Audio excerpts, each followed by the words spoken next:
This week, in celebration of National Ag Day, Eric MacPherson with Dawson Tire joins us for a conversation about agriculture and the impact it has on our country. We learn about Eric's humble beginnings and what has proved most important as he has grown a unique and successful business. We also have a special guest on this episode and a fun spin on our trivia game. Spoiler alert. Did you know that over 90% of Nebraska is farmland?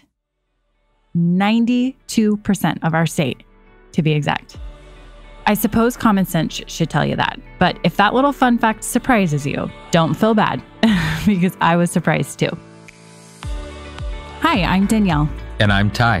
Together, we are hosting the NebraskaLand Bank podcast. We promise this isn't some boring bank podcast. That's right. We aim to entertain. Listen in every other Monday and we'll tackle topics like finance, business, sports, community events, and maybe even a course or two of great food finds. We're always community-minded. Every voice. Every topic. Every time. So turn the volume up, settle in, and let's talk NebraskaLand. Well, Danielle, it's National Ag Week this week, and I think maybe tomorrow is National Ag Day. Is that right? That is correct. Well, what do you think about that? This is kind of a fun time for me because in the marketing department, we always get to kind of put some fun marketing material together. A couple of years ago, we did a really cute video with some kiddos and asked them what they knew about agriculture. It was just, like I said, it's just fun to put some fun things together for this time of year. You know, one thing that I think people in our area can lose perspective on if they don't work in agriculture, let's say that I'm out and I'm going to go pheasant hunting or I'm driving in the country to visit somebody. If you look around, almost every one of the homes or silo points or you see is the headquarters of a business. And of course, there's some people that opt to live out in the country that may not own farms or ranches, but as you drive around, literally each of those are business headquarters. And you don't think of it that way, but that's a business headquarters that does marketing, pays taxes, supports their community, hires people. And as you drive throughout Nebraska, I think people just forget that every one of those is the headquarters of a business that's important to our economy. So I think this week is a nice way to remember how important agriculture is to our economy in our area. Definitely. I live in Nebraska, not born, but raised here. And I really know very little about agriculture. So I'm excited for this episode personally, just to learn a little bit more. In preparation for today, I listened to a podcast, which was super interesting. And I actually learned quite a bit. So I would just encourage everybody too listening that if you don't know about it, ask questions and take some time to learn about it because it's very important to not only Nebraska, but our country. Well, and I'm somebody that's been in a learning phase with this my whole career too. You know, I grew up with parents and grandparents in the furniture business, and my wife's family was in the grocery business. And so I've never been directly involved in an agriculture operation. Now, fortunately, today we have a great guest from the bank team in the studio. We've got Julius here, who has been with us for 15 years, and he's our lead ag banker here in the North Platte operation, very experienced. And so he's been giving me an education on agriculture for the last 15 years. So Hans, thanks for joining us today. You bet. A little outside of my forte and what I'm comfortable with, I guess. But they say if you don't stretch and grow, you never learn. So I guess I'm going to learn today too. Well, podcasting's not that scary. Okay. Well, and we also have a very special guest from outside the bank today too. We have Eric MacPherson with us. He's the CEO and founder of Dawson Tire and Wheel from over in Gothenburg. And so, Eric, welcome to the NebraskaLand Bank podcast studio. No, thanks for having me. I'm really looking forward to contributing a little bit that I can today. Eric, for our listeners, would you like to start by maybe talking a little bit about your history and your company? Yeah, Ty, you know that if you're asking a founder of a business to tell about their startup story, it always takes a long time. That's okay. I looked at your website a little bit before you came, and you've got a great story to tell. So, well, different from you guys, I did grow up in the world of agriculture. Worked for I guess it was an uncle and an aunt since I was old enough to see over a steering wheel, or even before then. So, I got a lot of passion for agriculture and just really enjoy being in the ag space in Nebraska. We started Dawson in 1998. Working for 10 or 12 bucks an hour wasn't really getting us very far ahead, and had a kid on the way. And we always said when we were on the farm that, man, Gothenburg sure needs a tire shop. Service was terrible. And so one Saturday morning, one of the local tire shops had closed up. government came in and shut it down. And so my uncle and I were talking on a Saturday, and he said, Eric, he said, you're probably not going to inherit much here. And I said, well, what about the tire business, Dale? And he said, I think it's a great idea. I know the guy that actually owns the building and all the assets. So he says, well, we'll do something. Well, Monday morning I went to work. We were background in yearlings in those days, and I was kind of the cattle guy. I worked for a couple of years for a veterinarian, so I took care of the animals, and he did most of the farming. And he didn't turn up. Well, about noon that day, Dale drove in. He says, well, go home and change your clothes and get cleaned up. I've got a meeting with Dean. Dean Goad was the guy that had started that tire business and had sold it to the other party that had had the misfortune. He says, so after lunch, we went to Dean's office, not very far from where we are at today, actually, and bought a tire business. I didn't know anything about business. I didn't know anything about tires. I didn't even know what an accounts receivable ledger was, but that's another story. You do now. And I mean, it's grown. I mean, it's this incredible company that you're running that it just blows my mind that you entered this without. It's mostly luck, some timing, and some hard work. So yeah, my wife and I, we bought the assets of the tire business. That's no secret. Paid $35,000 for the inventory and $35,000 for the building, and jumped in. Had some friends in Iowa that were in the tire business, so I spent a week there. I spent 2 days in the shop learning how to mount tires, 1 day on a service truck, and 2 days in the office with the owners, learning about buying and selling and invoicing and accounts receivable. And I'll never forget, I got back home and one of the owners of the business called and he said, Eric, you're absolutely crazy. He said, it'll never work. He said, you have no idea how to run a business. Anyway, that's the startup story. I don't know if I've ever told you that, Ty. I think over the years I've heard bits and pieces of it, but I'd never assembled it all in one shot. And talk to our listeners a little bit about what you guys are doing today. Yeah, so what we do today is we are concentrated heavily in the agriculture tire and wheel space. Our principal customers are producers and equipment dealers across North America. We've got a location in Michigan, and we've got some inventory and representation up in Saskatchewan. And so we concentrate our business really on selling ag tires and wheels and helping producers with the right tires and wheels for their equipment, and equipment dealers sell equipment. We pride ourselves on really helping equipment dealers sell equipment. And we have a saying that the right tractor with the wrong tires is the wrong tractor. That's what we do.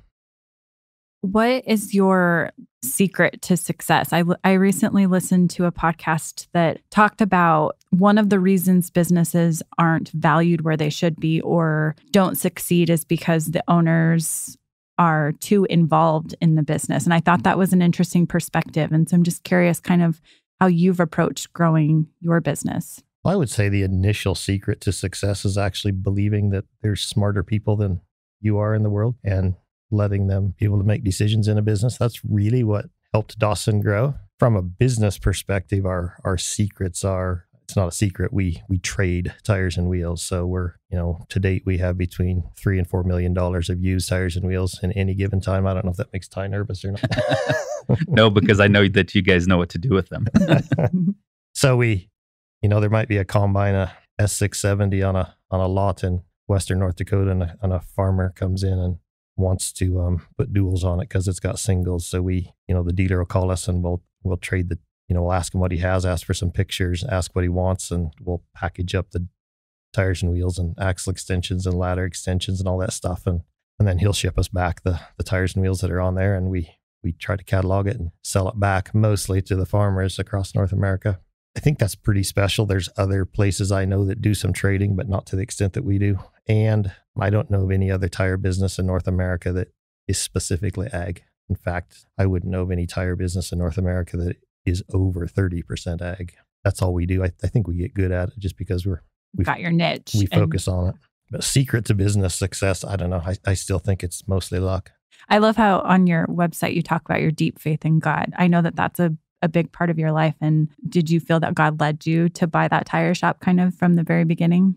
I definitely do. I mean, we were being a young married couple. We were looking for a way to, make a living, provide for a family.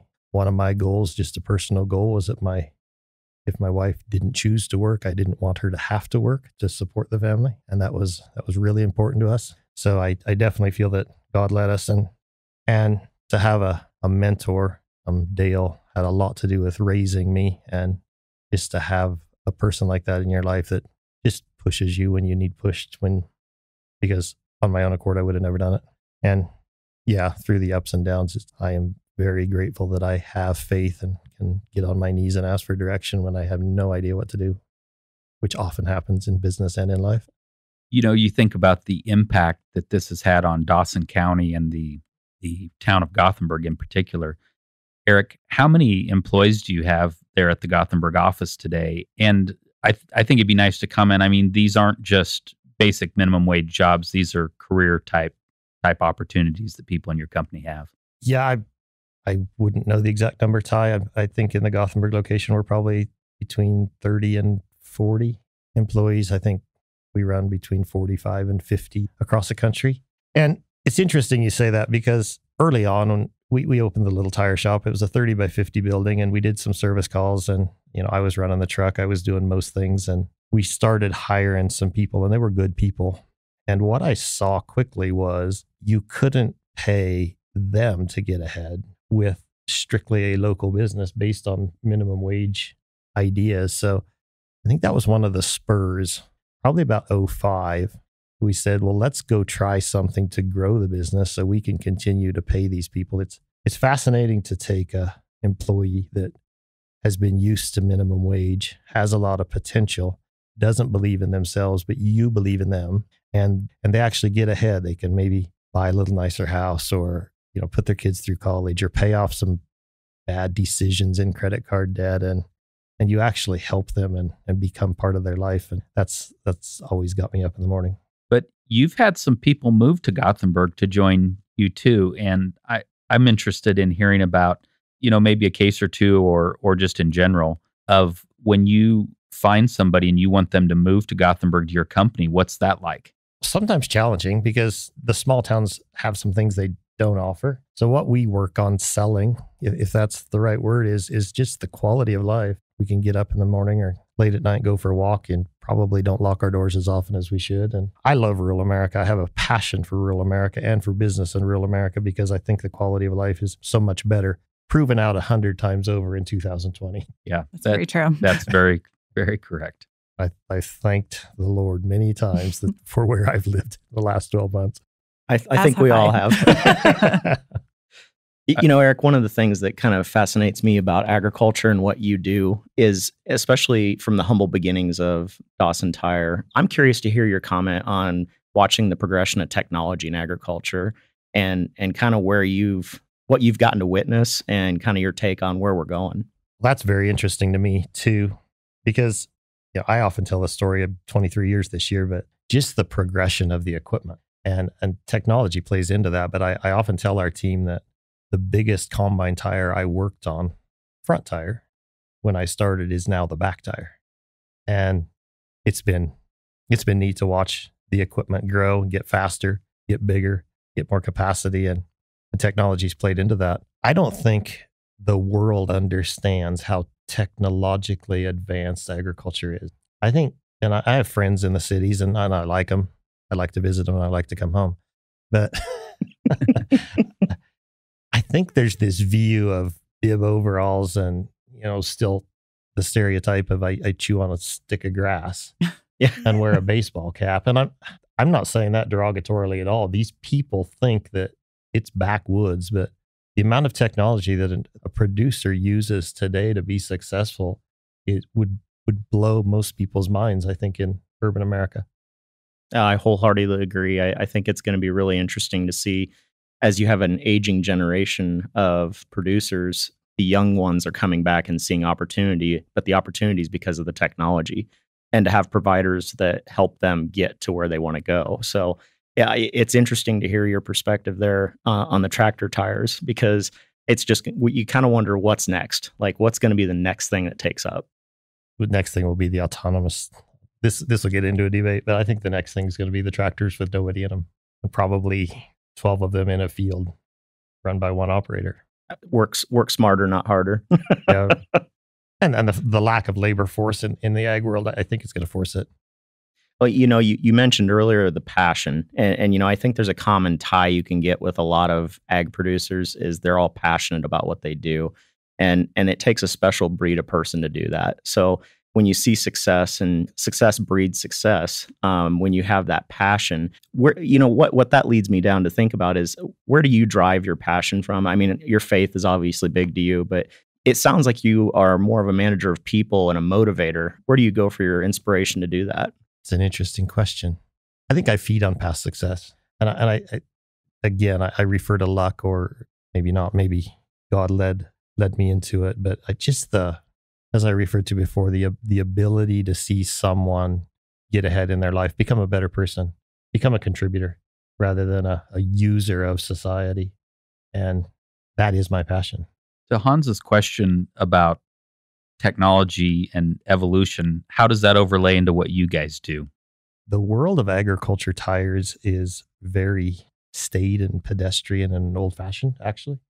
So we've been working hard on understanding how technology can help us, but Firestone is still making the same kind of tractor tires that they made in the early 70s. So they've gotten bigger, and some of the manufacturers would say they're very technologically advanced, but it's not a very innovative business.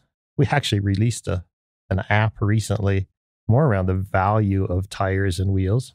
One of the concerns our equipment dealers specifically have asked for over the years is, we're trading in a tractor. These John Deere dealerships have gotten much bigger, and they might have 100 sales guys in the field in 20 or 30 locations, and they're out there trying to look at equipment. And most of their understanding of tires is, I'm going to put my finger in the tread just to see how deep it is and hope that I guess it right.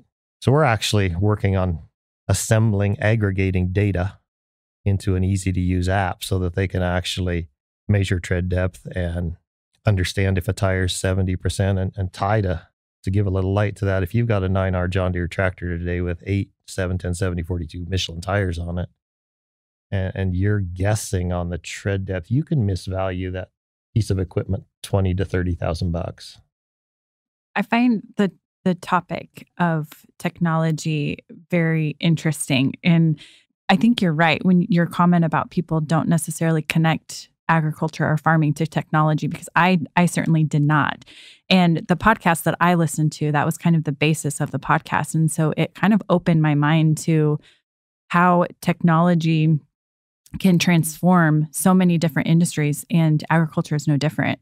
And it can threaten industries too, or just completely transform industries. And so it just never even occurred to me that agriculture or farming would be so deeply affected by that transformation. So I think it's just really awesome that you're embracing technology and being innovative, and created this app to assist farmers and make their lives easier. Yeah, and our vision is that it will help farmers. A farmer might lease a tractor, and if any of them are listening, they know that when they turn it back in to Deere, that it's got to have 50% tread tires, or they're going to get a chargeback. And it's helpful for them to know that. Absolutely. So our goal is to aggregate data, make it in easy to use format, and available and free. Now, I just I looked at this app. It's called TreadSure, right?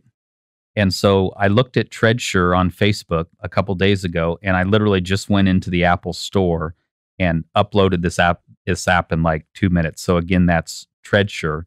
But it looks like you have a tread calculator, evaluation form, and as it shows, powered by Dawson Tire and Wheel. What's it like to create an app? I've never created an app. I mean, we're having hard enough time running a podcast, right, Danielle? Yeah. But what's it like to create an app? Outside of my knowledge base or comfort zone. Well, again, there's people in that world that do that. We're working with a company in Omaha now, Appski, really great guys. One of our big challenges was we got rejected by Apple, and once you get a rejection from Apple, it's like you have a big mountain to climb, and that took us actually almost 6 months to get through that hoop and absolutely pull your hair out, and finally gave us the go ahead. So one of the goals, and no one in agriculture has done this. I think it's a great idea, really cool. But when you go on Tire Rack, you can pick your car, and it'll tell you what tires and wheels, and then my final goal with gathering this data, working with some industry leaders like Kyle over at Tractor Zoom in Des Moines, and is aggregate enough data so you can put your 8R325 or your 8345R, you can type that into our website or an app, and it'll tell you the tire and wheel combinations that you need for that tractor. That's what I would love to get to. And we got a ways to go, but we've got a path. One thing that I want to bring a little emphasis to that Hans, you and Eric should comment about here. I don't think for people that don't work in agriculture, they probably don't realize the value or the cost associated with tires and wheels. And I think back to Finance Class 101, and they teach you about a market maker. What's a market maker? Well, a market maker is somebody that creates a market that doesn't exist. Well, what these guys have done is created a market for used products. So if I was somebody that had a significant size tractor and I damaged one tire, what kind of savings can they have by having an outlet to go to help them match a used set? I mean, it's significant dollars. It is. And as I said, we sell some tire and wheel combinations that are, the current rage is the great big wide flotation tires. And you can spend $9,000 to $10,000 per tire and wheel. You put 4 of them or 8 of them on a piece of equipment, and that just adds up. Absolutely. And then you're talking about such large scale equipment that for a non-farmer, non-rancher, they don't comprehend the cost associated with it. So you're talking about combines that typically cost more in general than most people's homes, and you use them for what, 4 to 6 weeks a year? Right. It's mind-boggling, and the tires are a big component of that as well. They're the second or third highest cost wear item on a piece of equipment. Especially driving over stalks and all the junk in the fields. I mean, it's inevitable that you're going to replace them. I do have there's just being connected with what we do and having the privilege of being geographically diverse across North America. You do run into some fascinating stories, but actually my boy was working with a customer this week who I don't know how to say it, the Velasiacles, they raise the pickles. They run 92 8R John Deere tractors. That's a lot. In Florida and Michigan. And they truck those tractors back and forth every season. For the cucumbers? Yeah. Yeah. Wow. And agriculture is really fascinating. And we've got a guy in Georgia, and I learn about peanuts and peaches, and to the eastern side of Washington and that high desert, and the onions that get farmed, and we sold to customers who have 2 sections of mint, and so we sold to watermelon farmers in New York that load up semi-loads of watermelons for the 4th of July holidays and haul them into the cities. And I don't think we realize how dependent we are on the industry of agriculture for everything we do. And I think it's really cool to be part of that. Yeah, well, and certainly living in central and western Nebraska, it is the lifeblood of our economy. I don't care if you're a bank or the local merchant store, it overlays this entire economy, and it's just so important. And I've always felt at the bank so much appreciation for our agriculture clients because they're just great people. They're great to work with. Their values are strong. Their business acumen is high, and their use of technology. One thing that I find interesting is the technology as a bank that we have to bring our agriculture producers. I mean, today you can literally get on your cell phone and deposit a check. So if somebody's living up in the Sandhills or down in a farming area, talk to us a little bit, Danielle or Hans, about how that works, because I find that to be great technology in our bank. Yeah. So I think people might be listening and like, do people still receive checks? But they do, personal checks. In fact, I just had one. And honestly, whether you're far away from the bank and it's not convenient to get here or not, even I working in a bank, sometimes I'm a person who, if I have something, I need to take care of it right away. Otherwise, I put it away and then I forget about it. So I used mobile deposit, and I work in this bank just the other day. So it's a super helpful feature where it's easy, convenient, it's very secure. You literally have to be an online banking customer and have our app. Open our app and select deposit. You snap a picture of the front, the back of the check, make sure it's endorsed properly, and click submit. What's interesting is our cash management department reviews all of those submissions. So it is subject to verification, but generally funds are available the next business day. It's a free service as well within our mobile app. there are some limitations, number of items deposited in any given month or amounts. But generally for personal use, it's an incredible tool that can definitely create some convenience in your life. We use it all the time. Do you use it? Yep. Good. So I think if you want more information about that, I'd encourage you to go to our website. It's NebraskaLandBank.com/mobile deposit. But have you ever used it, Hans? What's a check? Yeah. I literally have had, like, within the last 3 or 4 weeks, I've had 3 or 4 checks come. And I'll go months without seeing a check. And then all of a sudden I have like 3 or 4 paper checks. And I'm like, how do I endorse this again? I'm just kidding. I do hate to admit, because I work on the second floor, I think before, if I've had a check, I've actually mobile deposited it from my office instead of going down. Floor. That is what I'm telling you. Like, I'm not even kidding. It's because it's, Yeah. I mean, we're in this building, but still to like take the time to go down the teller line, sometimes I know. Isn't that terrible? But it's so true. So I suppose you text your kids to tell them to come for supper? Oh, I've totally done that before too. I don't want to have to admit that on the I've air. totally done that before too, because I can't get their attention otherwise. It is better than the yelling up and down the floors of the house, isn't it? I mean, just sometimes. Well, back to the check thing. What's funny though is, so this might be the old farmer blood in me too, though. But I would almost prefer to go downstairs and see one of the tellers. I mean, and so I joke about what's a check, but it is we're moving to a more mobile, instant access, electronic society anyway. But I don't know. Maybe it's just my lifeblood. I almost enjoy seeing the people more, and it's not that big.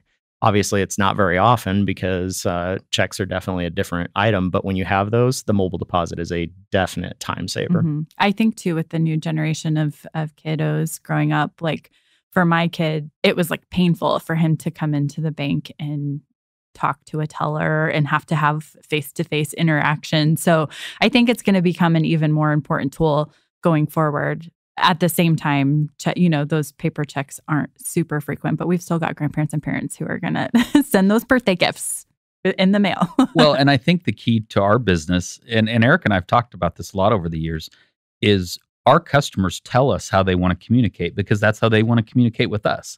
If they want to come in and visit our tellers, and I'd love to go down and visit with our tellers, and there's things that I just trust they're going to get taken care of right by them. And our customers tell us how they want to do business. If they want to text us, they text us. If they want to email us, they email us. If they want to call, they call. If they want to come to the bank, they come to the bank. And so it's pretty easy for us. We just have to align with the channel that they select to use. And I honestly think it's that simple. And I think it will forever be important in our bank that our customers can do business the way they choose to do business. Absolutely. And it's just crazy with the phone technology. Now, Eric, when we're talking mobile deposit, that's camera based. Your app works a little bit that same way, doesn't it? We can upload pictures. One of my dreams is to actually have the camera measure the tread depth, but interesting enough, technology hasn't caught up to that yet. As we know, cameras can measure distances, but not on black backgrounds and to 30 seconds of an inch at this point. And the other challenge we have with technology is not everybody has the latest technology. So there's a what I found out quickly was there's a host of different ranges of smartphones, cell phones out there today. So to build technology just for the latest Apple invention doesn't actually work.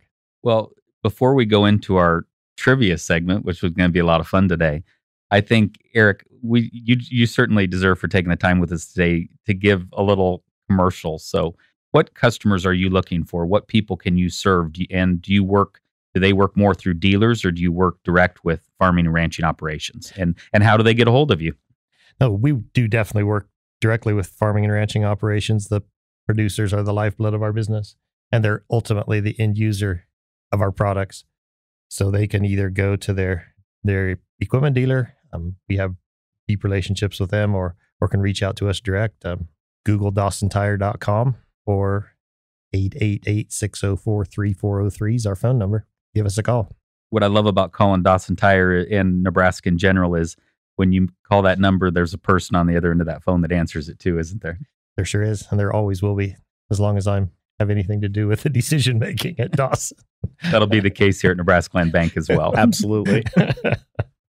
Okay, shall we roll into trivia? Well, Danielle, Ty and I kind of put our heads together, and why don't you explain the format of what we're going to do today, and then we'll kind of roll into there. How about that? Perfect. So as always, we close our podcast with a game of trivia. So generally, we ask our guest 3 questions. If they get 2 of the 3 questions correct, they get to award a charity of their choice $100 that on their behalf. If they lose, then we take that $100 and we invite our next guest to play for $200. Today, we're going to do things a little bit differently, and Hans is going to ask me the trivia questions, and Eric has to guess whether or not I'm going to get those questions correct. And these are, to my understanding, kind of questions that you should probably know if you live in Nebraska, or you might know if you live in Nebraska, related to agriculture, or not so much, Hans? Well, they're agricultural related. Okay. But I'm going to give you a little benefit of the doubt this time. They're multiple choice. Okay. Okay. I'm not sure that's going to help me. Well, we tried. Okay. Okay, now I just want to understand this process so Danielle doesn't cheat or anything here. So you're going to ask the question, and then Eric's going to make a judgment of whether she's going to get it right or wrong. Is that how this is going to work? Correct. And I Okay. just won't make eye contact with Eric to give him any clues as to whether I know the answer. Yeah, no cheating here. I'll turn around in my chair. So, Okay. yes. So Ty's correct. What I'll do is I'll read the question and the possible answers, okay? There are no trick questions in here, so don't worry about that. And then we'll look to Eric to whether you're going to get it correct or not. So, are we ready? We're ready. All right. Question 1. Nebraska is the #1 producer of which of the following specialty crops? A, pinto beans, B, popcorn, C, sunflowers, D, sugar beets. Eric, will she get this one correct or incorrect? I'm going to base it off of my guess. I'm going to say she won't get it right. All right.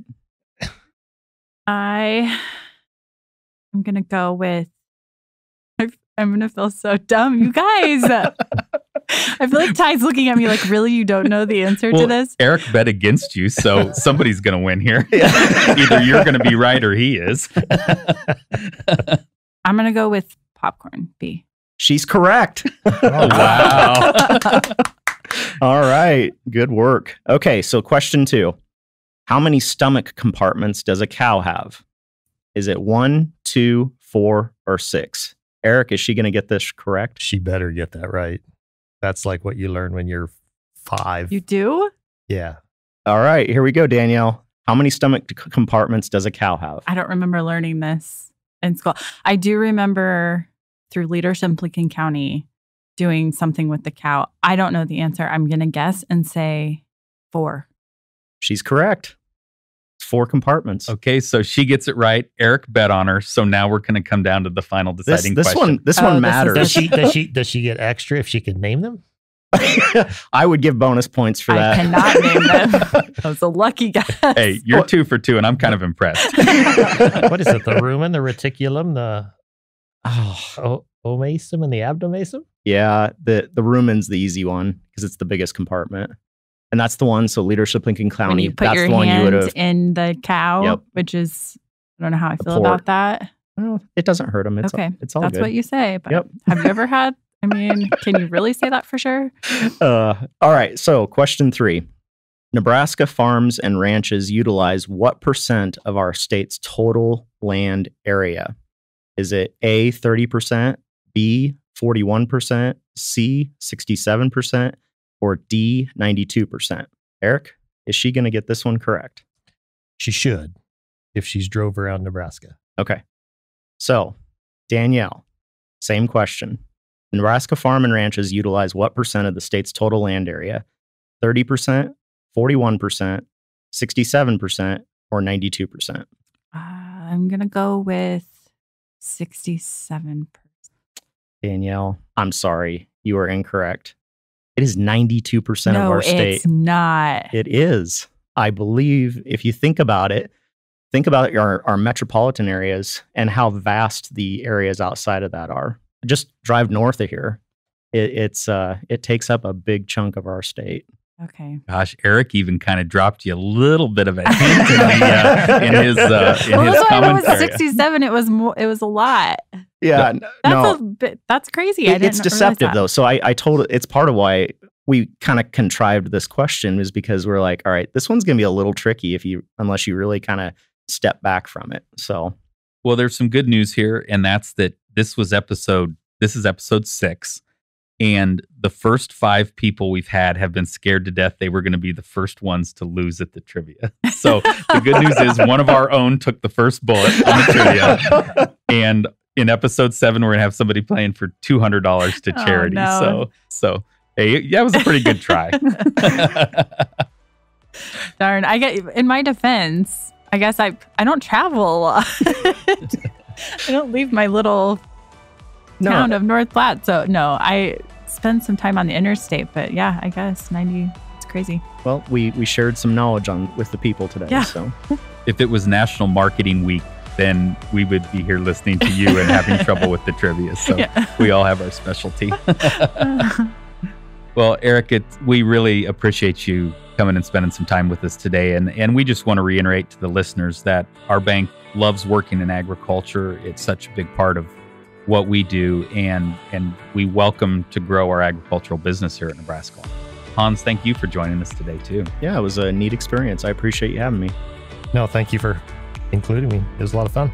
Well, that's a wrap for today. Today's episode is brought to you by NebraskaLand National Bank. We are a member FDIC and equal housing lender. Learn more about our podcast at NebraskaLandBank.com/podcast. And if you enjoyed the episode, subscribe to the show, leave us a review, and find us on Facebook. Thanks for listening to the NebraskaLand Bank podcast. Community-minded, every voice, every topic, every time.